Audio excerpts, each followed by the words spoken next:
Okay, it's been a little while since we visited a beer from North Coast Brewing. I think the last one we did was quite a few years back with their Old Stock Ale, which is a great ale. Love it, always love it.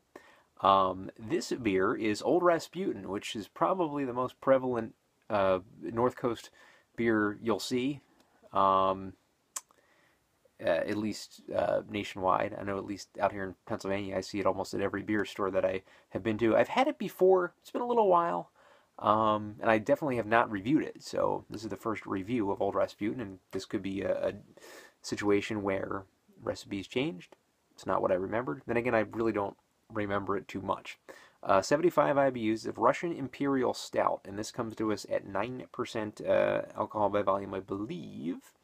It says, brewed in the tradition of the 18th century English brewers who supplied the Russian court of Catherine the Great, Old Rasputin develops a cult following wherever it goes. It's a rich, intense brew with big, complex flavors and a warming finish. Now, there's a picture of Rasputin on the label with a phrase in Russian encircling it, which translates to English, "A sincere friend is not born instantly." Takes a little while, I guess. Fort Bragg, California is where North Coast is, and let's get this into this glass and we'll see if we get anything unique about this Russian Imperial Stout. You see that jet black pour, that motor oil kind of look to it, which we're used to, with a brown head. Nice head to this beer. Probably gets about 2 fingers, maybe even more, probably about 2 1/3 to almost 2.5 fingers. Yeah, very dark, khaki head, aroma-wise.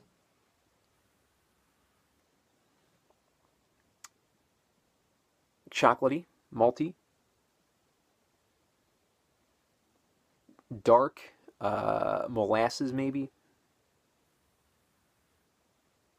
Not really getting much coffee scent to this.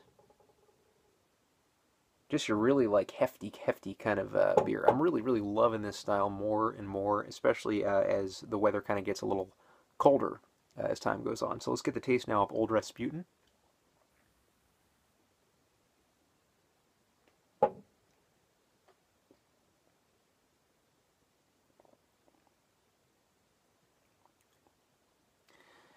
It's got a good kind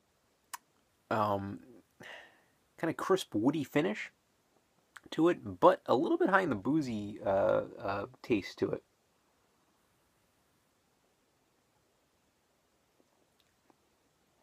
Yeah, good chocolatey, malty kind of taste at the front. In the back, it bites a little bit, and it probably has a little bit too much of an alcoholic aftertaste in the back. A little bitter. But when the aftertaste goes on, it does get a little bit more full and more wooden kind of in the back, which is a good thing. It's that middle part of the aftertaste that's a little bit off. So I'm going to go ahead and give Old Rasputin from North Coast Brewing Company, I'll give it an 8 out of 10. A decent Russian Imperial Stout, not bad at all. It's just that little booziness, that little alcoholic twinge knocks it down a little bit. Appearance is great, looks perfect. Aroma is good. Maybe I'd like to amp up the chocolatey kind of smell a little bit more. Taste is I just went through my feelings about that. That little booziness kind of knocks it down a little bit for me. So 8 out of 10 for Old Rasputin Russian Imperial Stout from North Coast.